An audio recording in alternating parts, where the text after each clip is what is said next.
Video को कीजिए like, channel को सब्सक्राइब कीजिए और बेल आइकन को प्रेस कीजिए जिससे हमारी लेटेस्ट अपडेट सबसे पहले आपको मिल सके। देखो क्वेश्चन नंबर 9, छायांकित भाग का क्षेत्रफल ज्ञात करो जहां एबीसीडी भुजा 10 सेंटीमीटर का क्या है, एक वर्ग है। इस वर्ग की प्रत्येक भुजा को व्यास मानकर अर्धवृत्त खींचे गए हैं। ठीक है, यहाँ पर ये चित्र था, मैंने एक को लाइन ऐसे और एक लाइन ऐसे खींच दी। ठीक है, यहाँ से एक डब्बा उठाया, चारों गए ना बे डिब्बे, चार में से एक उठा के यहाँ लिख दिया। अब इसके दो टुकड़े कर लिए, एक तो यहाँ तक वाला ये इधर खींच दिया मैंने और ये यहाँ तक वाला इधर खींच दिया।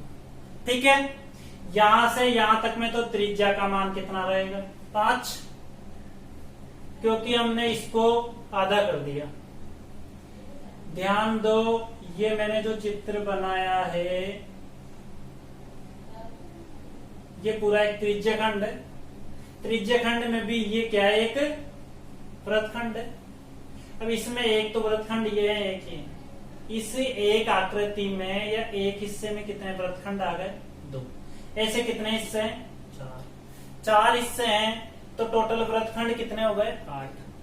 जब इस तरीके का प्रश्न आए, ये चित्र आपको एग्जाम में दिखाई दे, तो सीधा सा तरीका अपनाना है।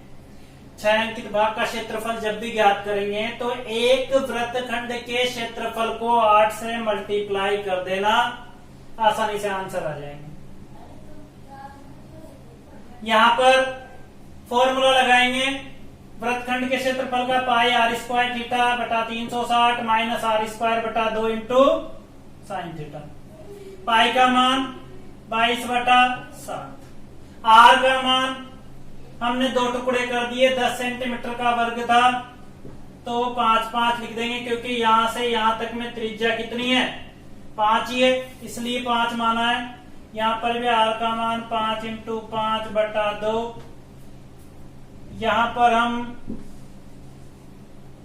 इसका मान तो रखना ही भूल गए, कितना था, 90 रखो।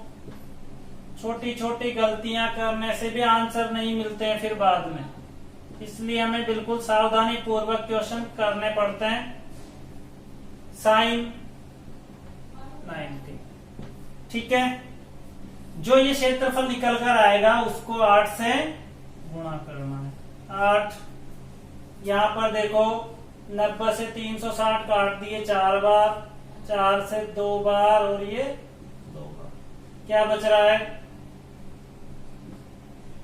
11 इंटू 5 को 5 से गुणा करेंगे 25 और यहाँ पर 7,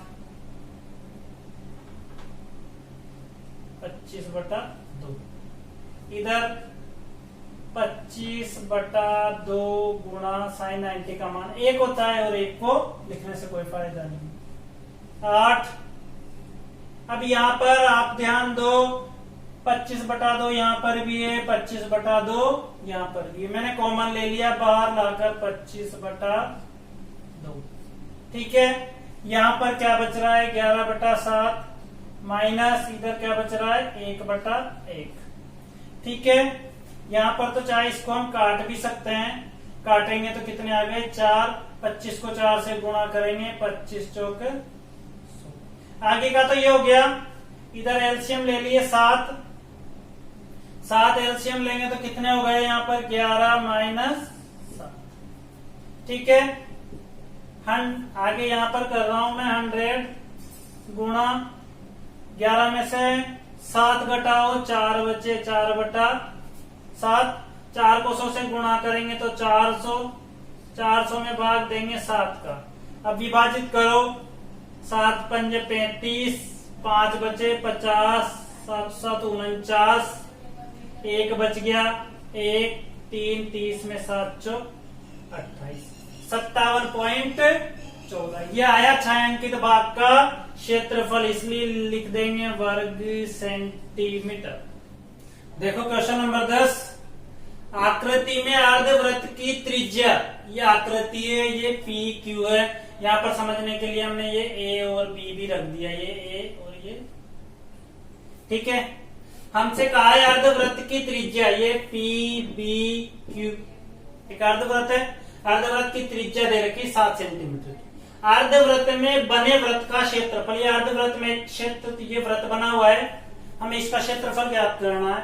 अब ध्यान दो, ये अर्धवृत्त है, ये इसका केंद्र है, तो यहां से यहां तक इसकी त्रिज्या है, यहां से यहां तक इसकी त्रिज्या है, तो ये भी इसकी क्या होगी, त्रिज्या। और ये जो त्रिज्या है ये भी कितनी होगी, 7 सेंटीमीटर, क्योंकि किसी भी वृत्त की त्रिज्या है तो सारी 7 होती है ना। यहाँ पर लिख देंगे ए बी कितना हो जाएगा, 7 सेंटीमीटर। अब आप ध्यान दो, ये जो वृत्त है AOB, वृत्त में ये AB तो व्यास है ना, वृत्त का व्यास है क्या है, AB। तो AO जब हम ज्ञात करेंगे तो AB बटा 2, मीन्स अपन कहें AOR है। ये जो वृत्त है, अर्धवृत्त की बात नहीं कर रहे हम, अर्धवृत्त की जो त्रिज्या है वो पूरा जो वृत्त है ना अर्धवृत्त के अंदर, उसकी क्या होगी, उसका व्यास होगी। यहां पर यही लिखा है हमने, वृत्त का व्यास होगी क्या होगी, अर्धवृत्त की त्रिज्या बराबर जो वृत्त है उसका व्यास होगी। ठीक है, हमने AO का मान निकाला, AB बटा 2, AB कितनी है 7, 7 में 2 का भाग देंगे तो कितना आएगा 3.5 सेंटीमीटर। ये तो क्या आया है, R का मान आ गया। अब इस वाले वृत्त में AO का मान आ गया ना, ये त्रिज्या का मान आ गया, फॉर्मूला लगा देंगे, वृत्त का क्षेत्रफल बराबर, फॉर्मूला लगाएंगे पाई R स्क्वायर। बिल्कुल सरल सवाल है, केवल हमें चित्र को समझना था। यदि हमारे चित्र समझ में आ जाता है तो प्रश्न को सोल्व करने में कोई प्रॉब्लम नहीं होगी। यहाँ पर पॉइंट है इसलिए नीचे हमने 10 लगा दी, ये दशमलव को हटा दिया। 7 से विभाजित करेंगे 5 बार, 5 से काट देंगे 2 बार, इसको 5 से काटेंगे 7 बार, इसको 2 से काटेंगे 11 बार। ऊपर क्या बचा है 11 इंटू 7, नीचे क्या बच रहा है 2, 77, 77 में 2 का भाग देंगे तो कितना आएगा, यहां पर कर दिया हमने 3 दूनी 6, 8 दूनी 16.5, 38.5 वर्ग सेंटीमीटर। देखो इसमें क्वेश्चन नंबर 11, यदि R1 एवं R2 त्रिज्याओं वाले दो वृत्त की परिधियों का योग, दो वृत्त की परिधियों का योग R त्रिज्या वाले वृत्त की परिधि के बराबर हो तो हमें इसको सिद्ध करना है। हमको पता है वृत्त की परिधि का फॉर्मूला क्या होता है, 2 पाई R। यहाँ पर R1 R2 त्रिज्या है, दोनों को जोड़ देंगे, यहाँ पर लिख देंगे 2 पाई R1 प्लस 2 पाई R2। बिल्कुल सरल क्वेश्चन है, बस थोड़ा सा दिमाग लगाना है, क्योंकि हमने जैसे कहा वैसे किया है। R1 R2 त्रिज्याओं वाले दो वृत्त की परिधियों का योग, फॉर्मूला लगाया 2 पाई R, R1 की जगह R1, यहाँ पर R2, दोनों को जोड़ दिया। R त्रिज्या वाले वृत्त की परिधि के बराबर होता है, ये 2 पाई। ठीक है, केवल परिधि पर परिधि का फॉर्मूला लगाना है। आप ध्यान दो, यहाँ पर भी 2 पाई है, यहाँ पर भी 2 पाई है, बीच में प्लस का चिन्ह है तो हम कॉमन ले लेंगे 2 पाई। यहाँ पर क्या बचा R1 प्लस R2, इधर लिख दिया 2 पाई। ध्यान दो, यहाँ पर 2 पाई से 2 पाई कट जाएगा और ये आएगा R1 प्लस R2 बराबर R।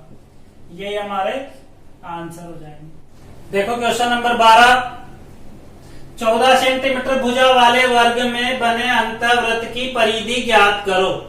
ठीक है, यहाँ पर ABCD एक वर्ग है, इस वर्ग की प्रत्येक भुजाएं 14, 14, 14 और 14। ठीक है, अब हमसे पूछा है अंतःवृत्त की परिधि, इसके अंदर ये वृत्त बना हुआ है, इसकी क्या ज्ञात करनी है, परिधि। अब परिधि ज्ञात करने के लिए परिधि का तो फॉर्मूला होता है क्या, 2 पाई R, मीन्स R का मान हमें ज्ञात करना है, R का मान नहीं है।